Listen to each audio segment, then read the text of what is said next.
রাহমাতুল লিল আলামিন বলেন আল জান্নাতু তা'তা কদামিল উম্মাহাত। নবী কয় উম্মতেরা রে, তোমাদের মা বাবার পায়ের নিচে জান্নাত। আল্লাহ নবীকে এক সাহাবী প্রশ্ন করেছে, আহাকুল ওয়ালিদাইনে, নবী গো মা আর বাবা দুইজন মানুষ, এই দুইজনের মধ্যে অধিক হকদার কে? কে বেশি হকদার?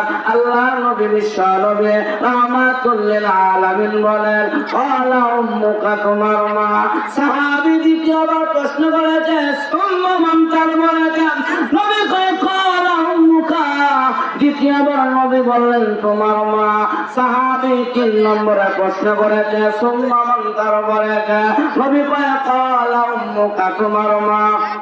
আল্লাহ নবীর মার কথা তিনবার বললেন। সাহাবী চার নম্বরে প্রশ্ন করেছে, সুম্মা মান, তারপরে কে? নবী কয় ক্বালা আবুকা, তোমার বাবা।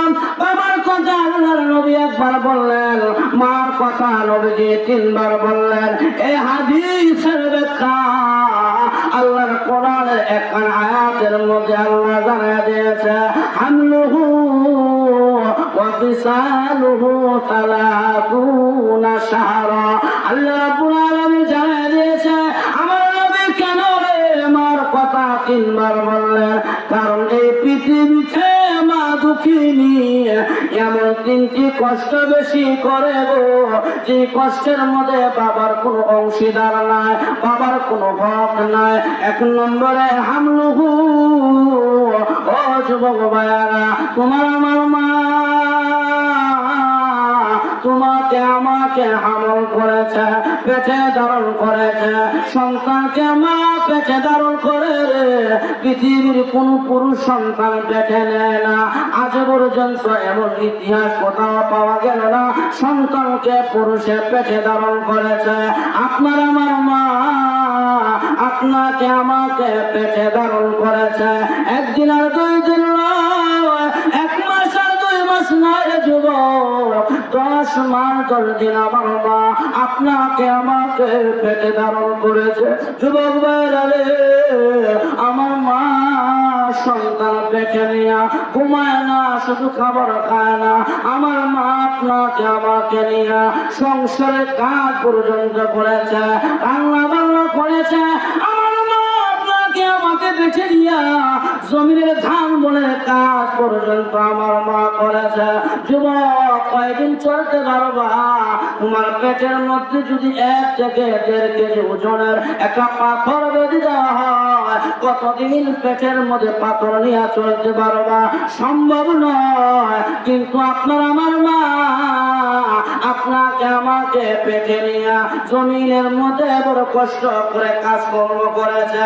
এই যে সন্তানকে পেটে ধারণ করা, এটা একমাত্র মা করেছে রে, কোন পুরুষের এই জায়গার মধ্যে অংশীদার নয়। এজন্য মার কথাটা আল্লাহ প্রথমে বললেন। 2 নম্বরে আমার আল্লাহ জানাই দিয়েছে, ওয়াদাতুহু কুরহা। পৃথিবীর মানুষেরা, আপনার আমার মা আপনাকে আমাকে প্রসব করেছে, সন্তান প্রসব করেছে একমাত্র মা। পৃথিবীর কোন পুরুষ সন্তান প্রসব করে নাই। এরকম ঠিক কিনা? প্রসবের যে যন্ত্রণা ব্যথা, এটা মা জাতি ছাড়া গো পৃথিবীর কেউ বোঝার মতন নয়, অনুধাবন করার মতন নয়, অনুমান করার মতন নয়। এটা প্রসবের ব্যথা, এটা একমাত্র মা করেছে। যুবক ভাইরা রে, মা দুঃখীর যখন প্রসবের ব্যথা শুরু হয়, তখন আমার মা কনকনে শীতের মধ্যে আরামের কম্বল ছেড়ে দেয়, লেপ ছাড়িয়া বলের সঙ্গে হেরান দিয়া মা দাঁড়ায় থাকে। বাবা তখন বলে, বিবি এই শীতের মধ্যে কেন কম্বল আর লেপ ছেড়ে দিল? বিবি তখন লাগে, স্বামী গো বুঝবা না, সন্তান আমি মায়ের কলিজায় লাথি মেরেছে, আমি মায়ের কম্বল ভালো লাগে না, লেপ আমার কাছে ভালো লাগে না। আমার মা সারা রাত ওয়ালের সঙ্গে হেলান দিয়ে তারা আপার করে দেয়। মার প্রসবের ব্যথা যখন তীব্র গতিতে আগাইতে থাকে, বাড়তে থাকে, মাকে একটি আলাদা ঘরের মধ্যে নেওয়া হয়। আশেপাশের মহিলারা ওই ঘরের মধ্যে ঢুকে যায়। মা প্রসবের ব্যথার কারণে জমিনের মধ্যে গড়াগড়ি করে, কথা বলতে পারে না, দাঁত কামড়ায়, টুট কামড়ায়, প্রসবের ব্যথা সহ্য হয় না। তখন দেখবেন মা শাশুড়ি আমার পায়ের মধ্যে ধরে কাঁদে আর বলে, শাশুড়ি মা সংসার করতে যাই গো, কত কষ্ট না তোমাকে দিলাম গো, মা আমাকে মাফ করে দিয়েন গো, এবারে ব্যথা হয় আমি মা জমিনে বাঁচবো না, আমি মা মনে হয় জমিনে আর বাঁচবো না। অন্য অন্য মহিলাদের কাছ থেকে মা বিদায় নেয় আর কয় আমাকে মাফ করে দিবেন গো, এবারে প্রসবের ব্যথা মনে হয় আমি মা দুনিয়াতে বিদায় হয়ে যাব। যুবক ভাইয়েরা, এমন ইতিহাস বাংলার জমিনে ঘটেছে। মা সন্তানকে প্রসব করতে যাইয়া আমার মা দুনিয়া থেকে বিদায় হয়েছে। সন্তানকে প্রসব করে দিলে মা দুনিয়া থেকে বিদায় হয়ে যায়। ও যুবক ভাইরা, যে মা তোমার আমাকে দুনিয়ার আলো বাতাস দেখাবার জন্য নিজের জান পর্যন্ত বিসর্জন দেওয়া দেয়, মাকে ডাক্তার খানায় নেওয়া হয়। ডাক্তাররা পরীক্ষা নিরীক্ষা করেছে, বলেছে ও এই মহিলা আত্মীয় স্বজনের শোনো, এই যে গর্ভবতী মহিলাকে হাসপাতালে নিয়ে আসনা সিদার করানোর জন্য শুনবো, আমরা পরীক্ষা নিরীক্ষা করে দেখিয়েছি, দুইজনকে বাঁচানো যাবে না, ঘটনাক্রমে একজনকে বাঁচানো যাবে। সন্তান বাঁচাইলে মা বাঁচবে না, মা বাঁচাইলে সন্তান বাঁচানো যাবে না। ডাক্তাররা ফাইনাল জানায় দিলাম। এবার রোগীর পরিবারেরা বলে, ডাক্তার যদি তাই হয় সন্তান লাগবে না, মাকে বাঁচান, কারণ গাছ বাঁচলে গাছের মধ্যে ফল ধরবে। ডাক্তার তাই করলেন। ডাক্তার যখন নাকি সন্তানকে মেরে ফেলবে, মাকে বাঁচায় দিবে, এই কথাটা মার কানে কানে কেমন করে জানি চলে গেল। মা তখন এখন কে চলে, ডাক্তারকে আমার কাছে আনো, আমি জোরে কথা বলতে পারি না, আমি কানে কানে ডাক্তাররা কিছু কথা বলবো। ডাক্তার মার কানের কাছে যখন নাকি মুখের কাছে কান নেয়, মা আস্তে আস্তে করিয়া ডাক্তারের কানের কাছে পিস পিস করিয়া বলে, ডাক্তার গো আমি শুনতে পেরেছি দুইজনকে বাঁচানো সম্ভব নয়, আমাকে বাঁচাইলে আমার সন্তান বাঁচবে না, সন্তান বাঁচালে আমি মা বাঁচবো না। আমার পরিবারের লোকেরা সিদ্ধান্ত দিয়া দিচ্ছে আমাকে বাঁচানোর জন্য, সন্তানকে মেরে ফেলার জন্য। ওরে ডাক্তার তোমার দুইটা পা ধরে বলি রে সাবধান, আমার কলিজার দন সন্তান মায়ের, ডাক্তার সন্তান মারিও না, আমি মাকে দুনিয়া থেকে বিদায় করে দাও। ওরে ডাক্তার এই সন্তানকে আমি মাম একদিন আর 2 দিন নয়, 1 মাস আর 2 মাস নয়, আমি মা তিলে তিলে আমি আমার সন্তানটাকে আমার গর্বে বড় করেছে। ডাক্তার গো দুনিয়ার আলো বাতাস আমি মা আর দেখতে চায় না, আমার সন্তানকে বাঁচাও, আমাকে দুনিয়া থেকে বিদায় করে দাও। আমার যুবক ভাইরা, যেই মা তোমাকে আমাকে দুনিয়ার আলো বাতাস দেখানোর জন্য নিজের জীবন পর্যন্ত বিসর্জন দেয়, ওই মার সঙ্গে কেমন করে খারাপ ব্যবহার করা, ওই আব্বার সঙ্গে কেমন করে দুর্ব্যবহার করা। এই জন্য আমার আল্লাহ উম্মতের বান্দা বান্দিরা রে, আমার মা প্রসবের ব্যথা সহ্য করেছে, এই প্রসবের ব্যথার যন্ত্রণা একমাত্র মা করেছে, পৃথিবীর কোন পুরুষ প্রসবের ব্যথা করে না। এজন্য আমার আল্লাহ জানাই দিয়েছে মার 2 নম্বরে হকটা বেশি, মা সন্তানকে প্রসব করে। 3 নম্বরে আমার আল্লাহ বলেন সালাতুনা শাহরা, এই পৃথিবীতে সন্তানকে মার বুকের দুধ পান করাইয়া সন্তানকে পৃথিবীতে মা বাঁচায় রেখেছেন। এই যে 3টা হক একমাত্র মার, পৃথিবীর কোন মানুষের কোন পুরুষ এই 3টা হকের সাথে সম্পৃক্ত না। যার কারণে আমার নবী বলেছেন বাবা মায়ের মধ্যে গুণের দিক থেকে অধিকারের দিক হইতে মার অধিকারটা 3 গুণ বেশি। মা 3টা কষ্ট করছে, যে কষ্টের মধ্যে বাবার কোনো অংশীদার আর বাবার কোনো অংশীদার আজকে আমাদের সমাজে এই মা কষ্ট মনে রাখে না। বউ যখন লেগে ফিস ফিস ফিস ফিস করিয়া খালি নাই কানের মধ্যে ওয়াশ করে, পরে তুই সন্তান পল্টি হয়ে যখন ঠিক না যেন সব জায়গায় বুয়োর কথা মানি না, সব জায়গায় বুয়োর কথা মানে জামারা আসে, বুয়োর কথা সব জায়গায় মানতে নাই। এক বাদশা বুয়োর কথা মানিয়ে গিয়ে মুসিবতে বসে। হ্যাঁ, এক বাদশা উনার বউকে থাকা বাড়ি থেকে বের হয়ে উনার কাছে এক জেলে একটা মাছ নিয়ে এসে, বড় মাছ নিয়ে এসে আনার পরে বাদশা মাছটা দেখতে খুশি হয়ে 2000 টাকা দিয়েছে, যাও। কিন্তু আমার দরবারে আসলাম বাদশা মানুষ, কিন্তু বাদশার ওয়াইফ কিপটে বাদ নাই। এখন বাদশা মাছটা রেখে দিয়েছে, ওনার ওয়াইফ আছে আর এখন মাছ করতে হচ্ছে। ও মাছটা জেলে গেছে, তো মাছ মাছ ঝাঁটিয়া দিয়ে গেছে, ও টাকাটা দিয়ে গেছে। ওরা কত দিয়েছে? 2000 টাকা। হ্যাঁ 2000 টাকা ছড়ে দিই তো মাছ কিপটে দেখাই তোমার যাও, এই মাছ 500 টাকা দিয়ে কেউ নিবে না, 2000 টাকা রাখছো, যাও মাছ করে দিয়ে আসো, টাকা নিয়ে আসো। বাদশা কেমনে শুনবো? আমি একজন বাদশা মানুষ, আমার 8টা মর্যাদা, আমি কেন বিরোধ দিয়ে আবার টাকা নিয়ে আসি? বউকে দেওয়া বেশি সতর্ক বদল করলে কিন্তু কিছু নাড়া দৌড়ে দেবে আরেকটা মেলা। বাদশাটা দেহ আমি এটা নিয়ে আসবো, আমার কাছে মাছটা 2000 টাকা দিয়েছি, 8টা মর্যাদা আমি দিয়ে দিচ্ছি, আমি বিরোধ দিয়ে টাকাটা কিনে নিয়ে আসি। বউ তো বুদ্ধি সে একটা জেলের কাছে গিয়া বলো, জেলে তোর মাছটা বেড়া না বেটে, যদি কয় বেড়ি তাহলে তুমি কই আমার বেড়া মাছ করতে, আর যদি কয় বেড়া তাহলে তুমি কই বেড়ি মাছ কিরম বুদ্ধি বেড়ি কারবার। এবার বাদশা মাছটা বেড়ে গিয়া কয় এ জেলে দিকে বলে কি যাবো না, তোর মাছ বেড়া না বেড়ি? জেলে কত মাছ বিক্রি করি, এমন যাত্রা কষ্ট আমার করতে, আর মাছ তুলে কি বেড়া আনতে হেঁটে উঠে বেড়া না বেড়ি। এখন যারা মাছ ধরে তারাও কিন্তু সারা কম না, যে মাত্র বাদশা কষ্ট করছে তোমার মাছ বেড়া না বেড়ি, তখন জেলে ফটরা জবাব দেয় মহামান্য বাদশা আমার মাছ বেড়াও না বেড়ি,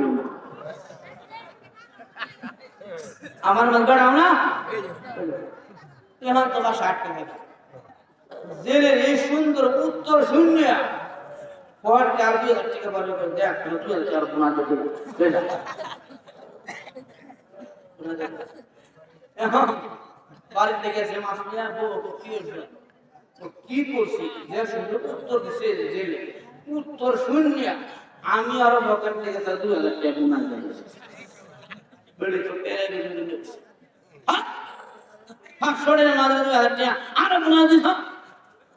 এখন জেলে এই কাঁচা টাকা মাথায় করে নিয়ে গেছে, আগে তো কাঁচা দিয়ে 1 রুপি জমিনে ভরে গেছে। ভরে দেওয়ার পরে ওই দেশের আইনে লেখা আছে বাদশার দেওয়া টাকা যদি পকেট থেকে ভরে যায় গরিবের হক হয়ে যায়, এটা সে আর সে ভোগ করতে পারে না।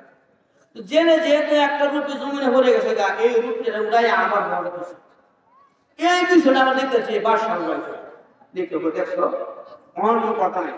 আমাদের দেশে আইন লঙ্ঘন করছে, পরিষ্কার দিয়া বলো তার মাথায় দিয়া দাও, তোমার টাকা তুমি নিয়ে আসো। কারণ সে দেশে আইন লঙ্ঘন করছে, এই টাকা তো গরিবের হক আছে, হ্যাঁ কেন লেগে দেশের আইন নিয়ম কারণ ভঙ্গ করছে, অথবা তার মাথায় দিয়া দাও আর তোমার টাকা তুমি নিয়ে আসো।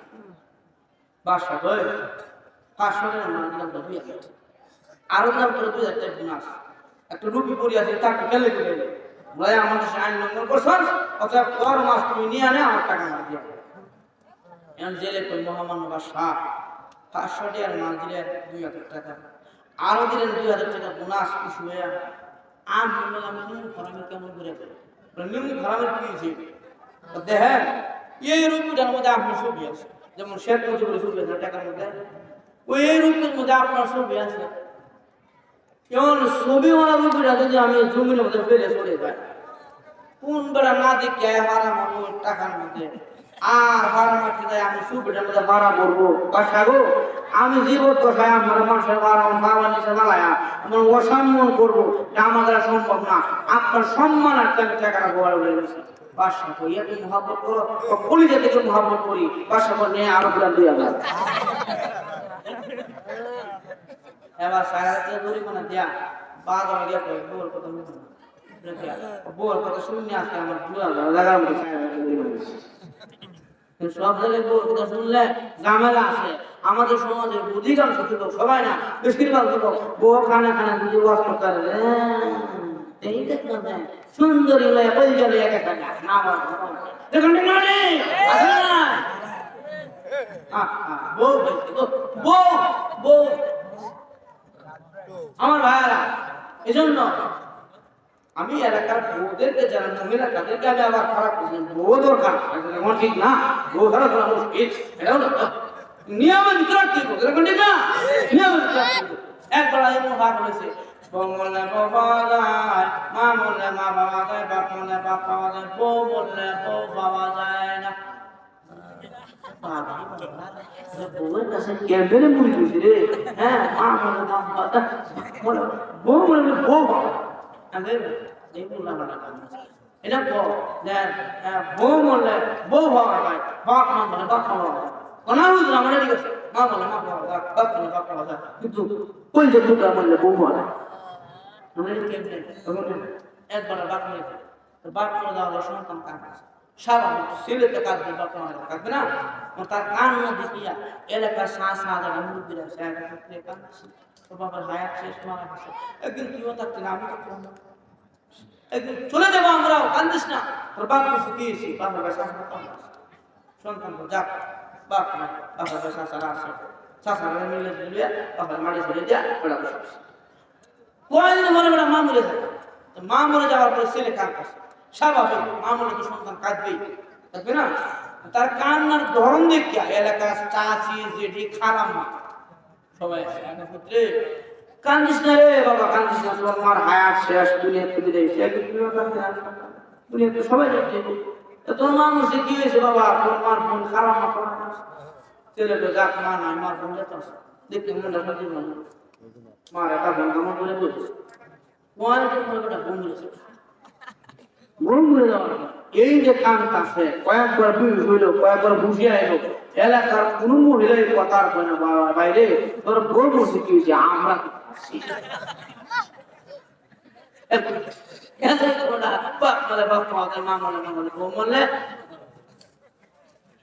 এই জন্য আমার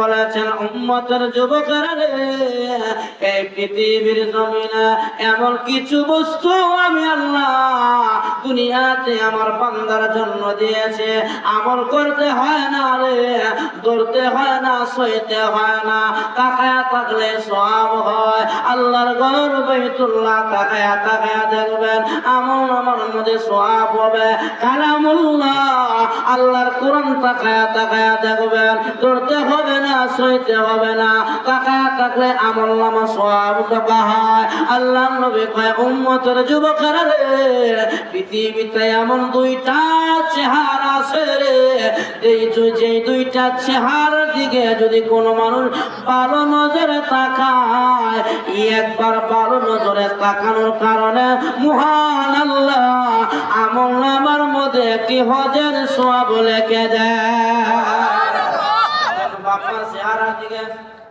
আমরা খারাপ করতে যদি খারাপ না লাগে তাহলে বাস থেকে দূরে দূরে গেছে সামনে আগায় বসেন হরকত করেন হরকতে বরকত লইলে বসেন আমার বাপ দিকে আজকে পান কেমনে ভালো আমি প্রধান বক্তা কিন্তু আমার কাছে দ্বিতীয় বক্তা না এই এই ইহসানটা কোনো কাজ করে না কোন বক্তা করে না আমি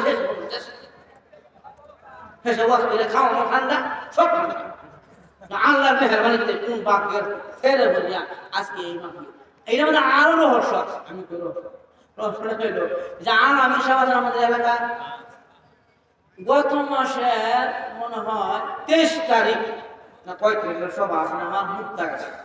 হে বেটা আমার গিয়ে হুম দিছি ও দেয়া টাইম দেয়া করে বলছিলাম 30 31 সভা করতাম। আমি করবেন সমস্যা না, আমি আসতে মানে খালি রাখছিলাম 31 1 2 3 4 5 6 থেকে আবার নানা আমি করেন করেন কথার পরে 1 মিনিট না যাইতে আমার হোয়াটসঅ্যাপে বেটা তাও চেক কি বলি কাগজে তোমরা করলাই দাওয়াত দিন আমার কে বলবে হুজুর আগে কাগজ বুঝাচ্ছি দাওয়াত নিয়ে কে বলেছে আগে কাগজ করছি দাওয়াত নিয়ে কে বলেছে আমরা দেখেন রাখলাম না হলে আমার প্রতিদিন সভা এই 30 তারিখ সভা গেছে গতকাল সভা এর আগে আমি বললাম বালাম রাখে যে 31 তারিখ এস্টেমা ঘোষণা হয়েছে ভাবছিলাম আমরা এস্টেমে যাবো গিয়ে একটু সময় দিব যেহেতু আমি হেডও রাখবেন না খালি আছে যার কারণে আমরা আগে কাগজ করে পাইছি আনলে পাওয়ার জন্য একটা 28 তারিখ সভা আছে আলহামদুলিল্লাহ। এই জন্য আমার ভাইয়েরা হ্যাঁ এই প্রধান বক্তার জায়গা এই জায়গা না আরো পরেতে কিন্তু আল্লাহর মেহেরবানি একটু আগে আমরা খারাপ লাগতেছে ইনশাআল্লাহ সাথে বসে আমার পরে বক্তা পুরো কি এই জন্য আমার বাপ আল্লাহ নবী বিশ্ব নবী রাহমাতুল লিল আলামিন বলে উম্মতের যুবকেরা রে মা বাবার চেহারার দিকে ভালো নজরে তাকায় থাকবা। আমল নামার মধ্যে একটি হজ্জের সওয়াব লেখা হয়। এক সাহাবী নবীকে বললেন নবী গো কেউ যদি 2 বার তাকায় আল্লাহর নবী বলেন 2টি হজ্জের সওয়াব লেখা হয়, কেউ 3 বার তাকাইলে 3টি হজ্জের সওয়াব লেখা হয়। এক সাহাবী বলছে নবী গো কেউ যদি 100 বার মা বাবার দিকে ভালো নজরে তাকায় আল্লাহর নবী বিশ্ব নবী রাহমাতুল লিল আলামিন বলেন 100টি কবুল হজের সওয়াব আমল নামার মধ্যে আমার আল্লাহ উঠায়া দেয়। এই জন্য আমার বায়ান এই মা বাবা এমন দামি জিনিস মা বাবার কদর করবেন। আল্লাহর নবী বিশ্ব নবী রাহমাতুল লিল আলামিন বলেন মা বাবা যদি জমিনের মধ্যে সন্তানের প্রতি রাজি আর খুশি থাকে আল্লাহ তাআলা ওই সন্তানের আমল নামায় আরো সে মহল্লায় পৌঁছায় দেয়। আর মা বাবা যদি কোনো সন্তানের প্রতি নারাজ হয়ে যায় ওই মা বাবার অবাধ্য সন্তানের আমল নামা আরো সে মহল্লায় যায় না, আসমান ও জমিনের মধ্যস্থলে ঝুলন্ত থাকে। এই জন্য আমার ভাইয়েরা হযরতে বায়জিদ বুস্তামি এত বড় আল্লাহর ওলি কেমনে হয়েছে ইতিহাসবিদ লিখেছে ইতিহাসের কিতাবে একমাত্র মার খেদমত করার কারণে বায়জিদকে আল্লাহ অনেক বড় ওলি বানায় দিয়েছে।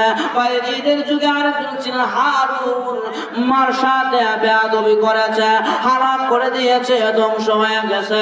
এই জন্য আমার ভাইয়েরা আব্বা আম্মার সাথে যারা বেয়াদবি করে আব্বা আম্মার সাথে যারা দুর্ব্যবহার করে তাদের ভবিষ্যৎ ভালো হয় না। লক্ষ্য করে দেখেন কুনিয়াতুত তালিবুল কিতাবের ভিতরে আব্দুল কাদের জিলানী রাহমাতুল্লাহ আলাইহি উনি উল্লেখ করেছেন আল্লাহর ওলি একদিন বাইতুল্লাহ গেলেন হজ্জে বাইতুল্লাহ তোয়াফের সময় তাকায় দেখেন বাইতুল্লাহর পাশে একটা যুবক পাথরের মধ্যে হাত রাখিয়া বাম হাতটা পাথরের মধ্যে রাখিয়া ডান হাত দিয়া আর একটা পাথর দিয়া জোরে জোরে আঘাত করতেছে। আঘাতের কারণে বাম হাতের আঙ্গুলের মাংসগুলো ছিটকে গিয়ে দূরে পড়তেছে। আল্লাহর ওলি আব্দুল কাদের জিলানী বলে হায় হায় এমন দৃশ্য তো আমার জীবনে কোনোদিন দেখি নাই। যুবক ডান হাত দিয়া নিজের হাতের মধ্যে আঘাত করেছে। আল্লাহর ওলি ডাক দিয়া কয় যুবক রে এইভাবে নিজের হাতের মধ্যে আঘাত করো কারণটা কি? যুবক ডাক দিয়া কয় আল্লাহর ওলি গো আপনি যেহেতু জিজ্ঞাসা করেছেন আপনার সাথে তো মিথ্যা বলা যায় না। ওগো আল্লাহর ওলি, আমি হজ্জে বাইতুল্লাহ কয়েকবার আসলাম, যখন নাকি আল্লাহুম্মা লাব্বাইক বলে তাকবীর দেয়, আমাকে গায়েব থেকে আওয়াজ জানায় দেয় লা লাব্বাইকা। আরে বান্দা, তোর আওয়াজ আল্লাহ কবুল করে না, তোর হাজিরা আমার আল্লাহ নেয় না। ওগো আল্লাহর ওলি, বারবার আমি হজ্জে বাইতুল্লাহ এসে আল্লাহুম্মা লাব্বাইক বলে হাজিরা দেয়, আমাকে উল্টা জানিয়ে দেওয়া হয় লা লাব্বাইকা, তোমার লাব্বাইক কবুল হয় না, তোমার হজ কবুল হয় না। আল্লাহর ওলি এই দুঃখে নিজের হাত দিয়া নিজের হাতের মধ্যে আঘাত করেছে। আব্দুল কাদের জিলানী ডাক দিয়া কয়, যুবক রে, তোর মা বাবা আছেন? যুবক বলে, না, আমার মা বাবা দুনিয়া থেকে বিদায় হয়েছে। আব্দুল কাদের জিলানী বলে, আরে যুবক, তোর মা বাবা কি তোর উপরে রাজি এবং খুশি অবস্থায় বিদায় হয়েছে?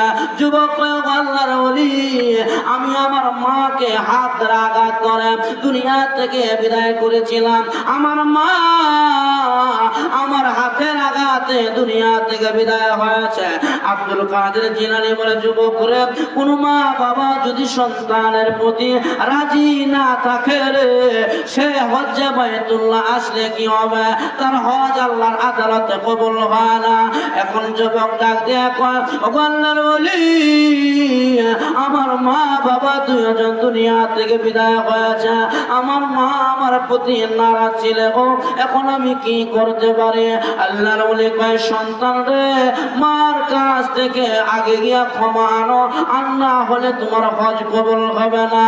এবার যুবক ডাক দিয়া কয়, ওগো আল্লাহর ওলি, আমার মা তো দুনিয়া থেকে বিদায় হয়েছে। আল্লাহর ওলি কয়, যাও, তোমার মার কবরের পাশে যাইয়া মার কবর জিয়ারত করো, বারবার মার কাছে ক্ষমা চাও। যদি মা তোরে ক্ষমা করে রে, আসমানওয়ালা তোকে মাফ করে দিবে, অন্যথায় ক্ষমা পাইবে না। এবার যুবকটা ডাইরেক্ট চলে গেল নিজের দেশে, মার কবরস্থানে যাইয়া মা কবরের পাশে দাঁড়াইয়া কবর জিয়ারত করে অনুনয় বিনয় করে মাকে সম্বোধন করে বলে, মা, আমি তো তোকে দুনিয়াতে কষ্ট দিয়েছি, তুমি নারাজের কারণে হজ্জে বাইতুল্লাহ গেলে শান্তি লাগে না, নামাজে শান্তি লাগে না, ইবাদতে শান্তি পায় না। ওরে মা, তুমি আমাকে মাফ করে দাও।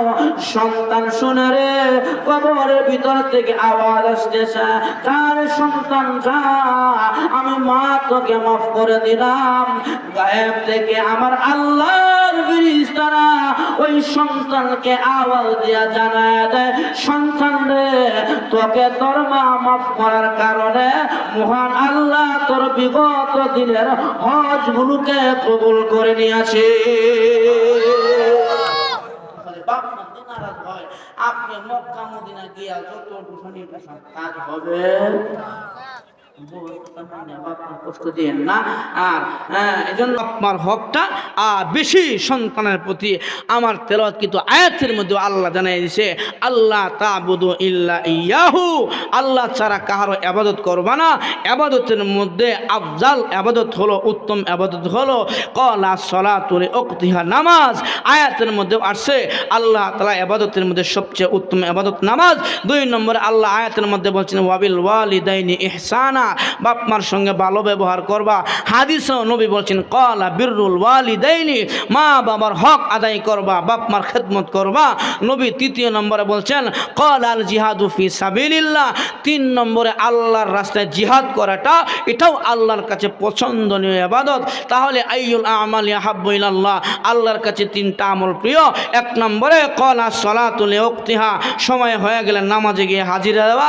2 নম্বরে ক্বালা বিররুল ওয়ালিদাইনি, মা বাবার খেদমত করা। 3 নম্বরে ক্বালা আল জিহাদু ফি সাবিলিল্লাহ, আল্লাহর রাস্তায় জিহাদ করা।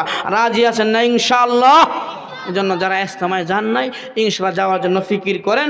আল্লাহ তাআলা যেন আমাদের সবাইকে এই দিনের পথে কবুল করেন, সকলে বলে আমিন।